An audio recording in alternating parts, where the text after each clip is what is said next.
A time to feel calm and think clearly. I'm Clare Downham, the Queen of Calm, a transformational life coach. I was a burnt-out head teacher who finally made the journey to calm after years of trying, and I want to prevent you from having to do the same. The Calmcast is a series of short explorations, gently guiding you back to your natural state, which is calm and clarity. Just listen like you would listen to music, with an open mind and curiosity. There's nothing else to do. Now let's relax into today's episode.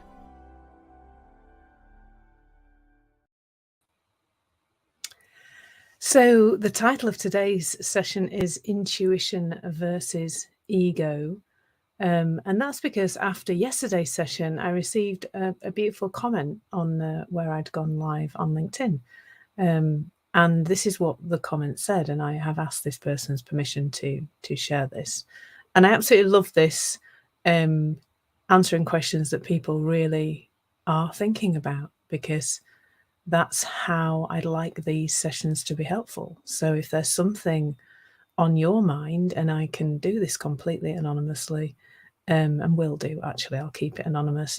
Whatever there is on your mind that is seeming to be creating struggle in your life, that is seeming to be taking you away from the calm feelings that you perhaps like to have, then please do send it to me. You can email me at clare@claredownham.com, or you can message me wherever you're connected to me on whatever platform.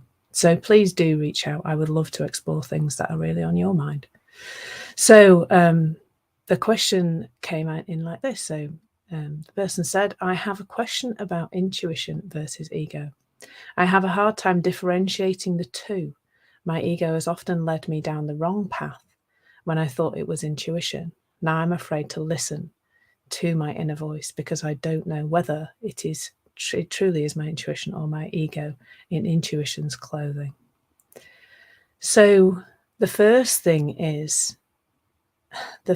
that comes to mind on reading that is that there is no wrong path. There can't be, because you as a human being are the energy of life in form. You are God, the universe, and everything in it. You are part of one energetic body having 7.8 billion human experiences and some tree experiences and plant and animal experiences, etc. That's who you really are. So there is no wrong path. There are always things to be learned down any path we go down.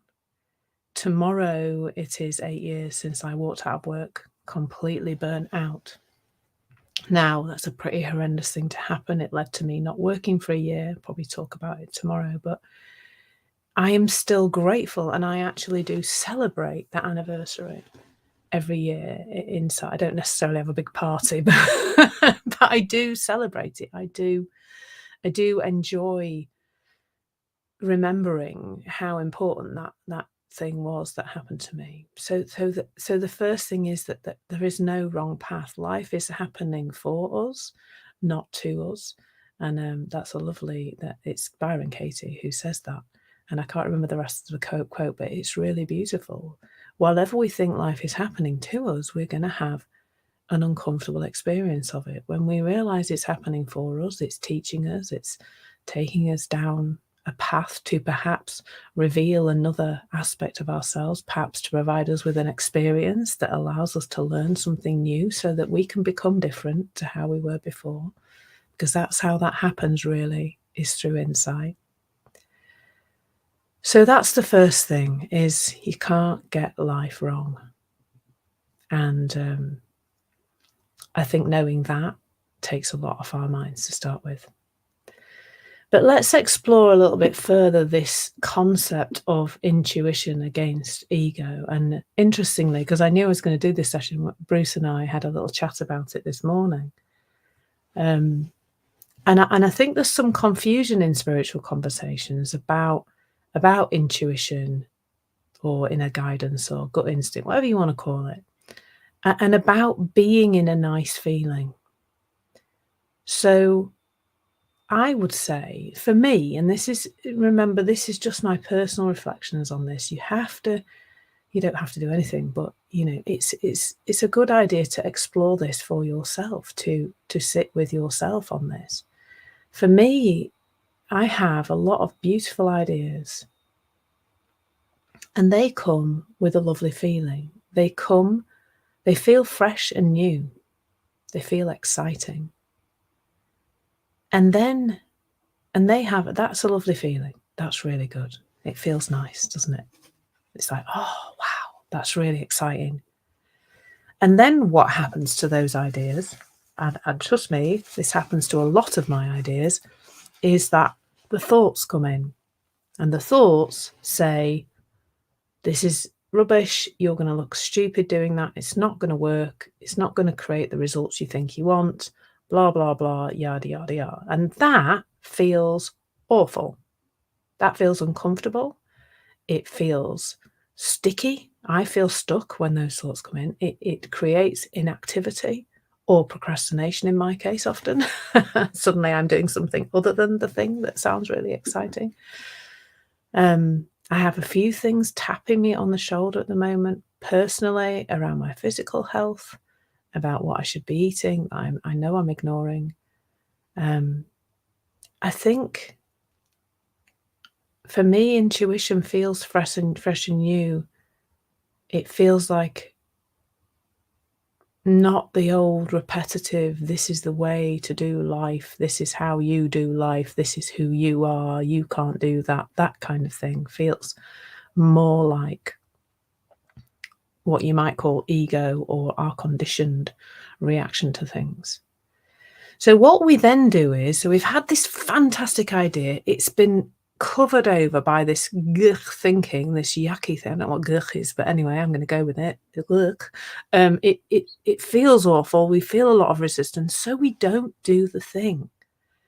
And in actual fact, that's, for me, I'm seeing more and more when it is time to do the thing, to push is not quite the right word, but when we see that that's what's happening, when we see this is the process is, there's my intuition, there's my inner guidance saying, yay, let's go, this is exciting, let's take this next step.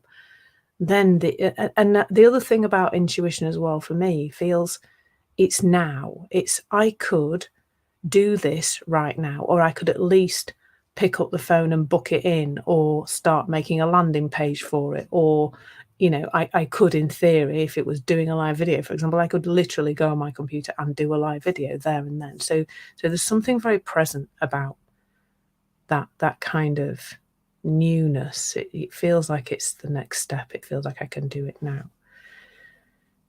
But we listen to that horrible feeling. So it happens so fast that it feels like the intuition's got a horrible feeling to it sometimes, because it's like, oh no, I can't do that, look, because it feels horrible.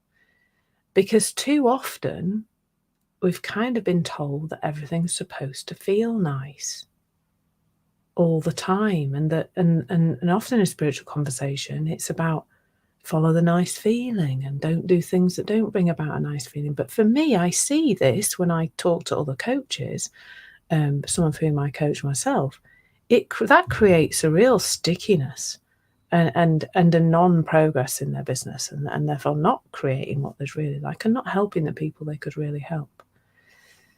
So that's one of the things. Now, that's really different to the awful feeling that says don't do things. That is very different. That's not my intuition and then a horrible feeling that's stopping me. That is, I think my feelings are coming from this thing outside of me, so I'm going to go and punch somebody on the nose. I've never punched anybody on the nose, but, or, for me, it's probably shout at poor Bruce, bless him. He gets the brunt of me when I'm not in a good place, or be a bit snappy, or, eat something that's not particularly good for me, like usually for me, carbohydrates, when I'm not in it, when I'm in a low mood and my thinking's off, kind of thing. So I think there is something about the feeling, and maybe when we have a new idea, some intuition, something that feels like guidance, we can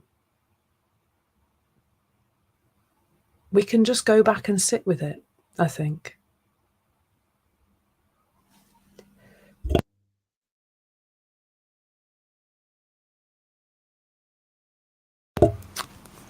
Well, thank goodness for the very super little minute mute button on my mic then, because I needed to sneeze and none of you needed to hear that very loud sneeze. So back to intuition, back off sneezing and onto intuition versus ego. Maybe we don't need to differentiate. It's all part of the same system. As we become more aware of the functioning of that system, it becomes clearer quite naturally, I think. What I'm noticing is that as my mind gets quieter, and it is very quiet these days, so much so that I don't really know where these words are coming from because there aren't really any obvious thoughts in my head.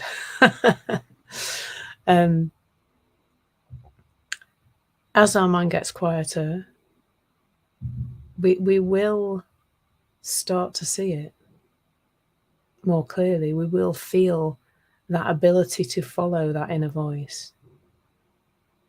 I think while ever we're trusting the conditioned reactions to things, we're just not going to have the trust really. And I don't think ego can wear intuition's clothing, because they're the same thing. They're all part of this energy, this creative force that's running through us. There is no difference. There is no separation. I think that's where we get caught up. It's a this or a that. It's an intuition or a non-intuition. So aside from all the things I've said about what it feels like to me, beyond that or within that, I know that it's all one thing. There is no duality. There is no separation. There isn't a me with intuition and a me with ego. It's all one. It's all one. There was nothing else on that sentence. It's all one. But I think the feelings are helpful as a guide, for me anyway. But understanding what the feelings, when they're coming in and what they're all about, is important, I think. So yeah, I think this is something I would like to explore further. But as I say, if on listening to this you think, oh, I'd like more clarity on something, or if you've listened to any of the other episodes, which you can catch here wherever you are watching live, they're all here somewhere, but also my podcast is where this will go. In a few minutes' time, it will be in the podcast. So if you listen to it in the podcast, please do reach out and ask me a question, something you'd like me to explore, because it's so much more fun when I'm exploring somebody else's question than coming up with myself. So lots of love. Thank you so much for being here. Take care. Thank you so much for listening. There's nothing to do now but bring some awareness to how this is working out in your life. Listen regularly to experience longer and longer periods of calm. This has been the Calmcast with Clare Downham, Queen of Calm. Take care and keep listening.